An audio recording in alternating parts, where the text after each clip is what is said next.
यानंतर पुढची महत्त्वाची बातमी पाहूयात। मनोज जरांगे पाटील यांना रुग्णालयातून डिस्चार्ज देण्यात आलेला आहे। उपोषणानंतर त्यांच्यावरती रुग्णालयात उपचार सुरू होते आणि त्यानंतर त्यांची प्रकृती आता ठीक असल्यामुळे त्यांना डिस्चार्ज देण्यात आलेला आहे आणि ते रुग्णालयातून बाहेर पडत असल्याची दृश्य आता आपण पाहतोय। मनोज जरांगे पाटील यांना रुग्णालयातून डिस्चार्ज देण्यात आलेला आहे। त्यांच्या स्वागतासाठी मराठा कार्यकर्ते सुद्धा या ठिकाणी उपस्थित झालेले आहेत। थोड्याच वेळापूर्वी रुग्णालयातून त्यांनी पत्रकार परिषद घेतलेली आहे आणि कुठेही मराठा आरक्षणाचं आंदोलन थांबणार नाही अशी स्पष्ट भूमिका व्यक्त केलेली होती आणि यासोबतच मराठ्यांना आरक्षण मिळणारच असा विश्वास सुद्धा त्यांनी व्यक्त केलेला होता।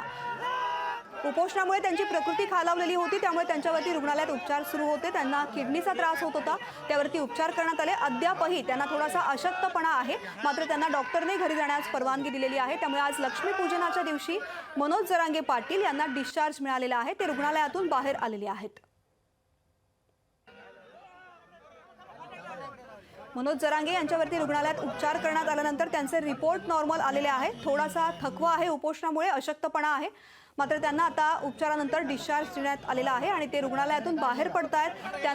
त्यांचं स्वागत करण्यासाठी, त्यांना भेटण्यासाठी मराठा आंदोलन कार्यकर्ते सुद्धा या ठिकाणी उपस्थित झालेले आहेत। ती थेट दृश्य आता आपण छत्रपती संभाजीनगर मधली पाहतोय। 10 दिवसांच्या उपचारानंतर जरांगेंना डिस्चार्ज मिळालेला आहे। मराठा आरक्षणासाठी आंदोलन करणारे मनोज जरांगे पाटील यांना आता डिस्चार्ज मिळालेला आहे।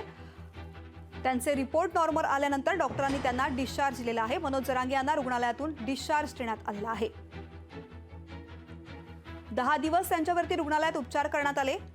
ते उपोषणाला बसलेले होते आणि त्यामुळे त्यांना रक्त किडनी याचा त्रास होत होता, त्यावरती प्रेशर आलेलं होतं आणि त्यामुळे त्यांच्यावरती उपचार करण्यात आले। त्यांचे रिपोर्ट आता नॉर्मल आलेले आहेत, त्यामुळे डॉक्टरांनी त्यांना घरी जाण्यास परवानगी दिलेली आहे। त्यांना रुग्णालयातून डिस्चार्ज देण्यात आलेला आहे।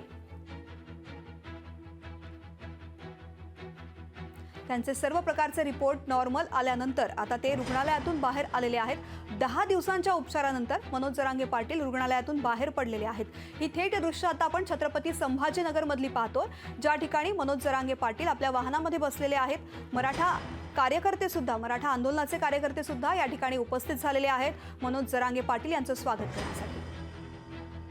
सचिन बडे आमचे प्रतिनिधी आपल्यासोबत आहेत। सचिन, मनोज जरांगे पाटील यांना आता डिस्चार्ज देण्यात आलेला आहे, ते निघालेले आहेत, मात्र मनोज जरांगे पाटील नेमकं कुठे जाणार आहेत? कारण त्यांनी आधी शपथ घेतलेली आहे, जोपर्यंत मराठा समाजाला आरक्षण मिळत नाही तोपर्यंत घरी जाणार नाही। मात्र आजचा दिवाळीचा दिवस, त्यामुळे ते घरी जाणार आहेत की आंतरवाली सराटीमध्ये पुणे जाणार?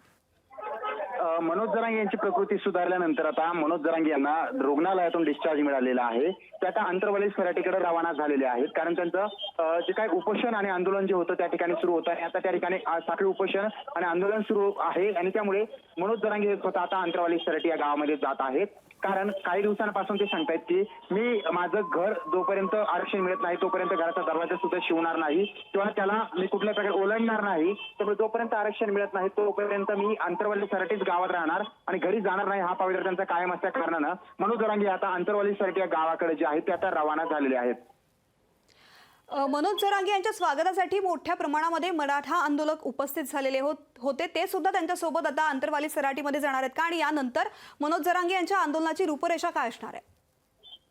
मनोज जरांगे यांच्या स्वागतासाठी जे आहे ते मोठ्या संख्येमध्ये या ठिकाणी समाज बांधव एकत्रित आलेले होते आणि संपूर्ण समाज बांधवांना सोबत घेऊन मनोज जरांगे आता आंतरवाली सराटीकडे रवाना झालेले आहेत। स्वतः समाज बांधव सुद्धा मनोज जरांगे यांच्या स्वागतासाठी सकाळपासूनच सज्ज होते आणि रुग्णालयाच्या बाहेर जे आहे ते फटाके फोडून जे होता त्यांचा जो ताफा आहे तो आता आंतरवाली सराटीकडे रवाना झालेला आहे। त्यामुळे मनोज जरांगे यांची प्रकृती सुधारल्यानंतर आता मनोज जरांगे स्वतः आता छत्रपती संभाजीनगरातून आंतरवाली सराटीकडे दाखल निघालेले आहेत आणि काही वेळामध्ये ते त्या ठिकाणी दाखल होत आहेत।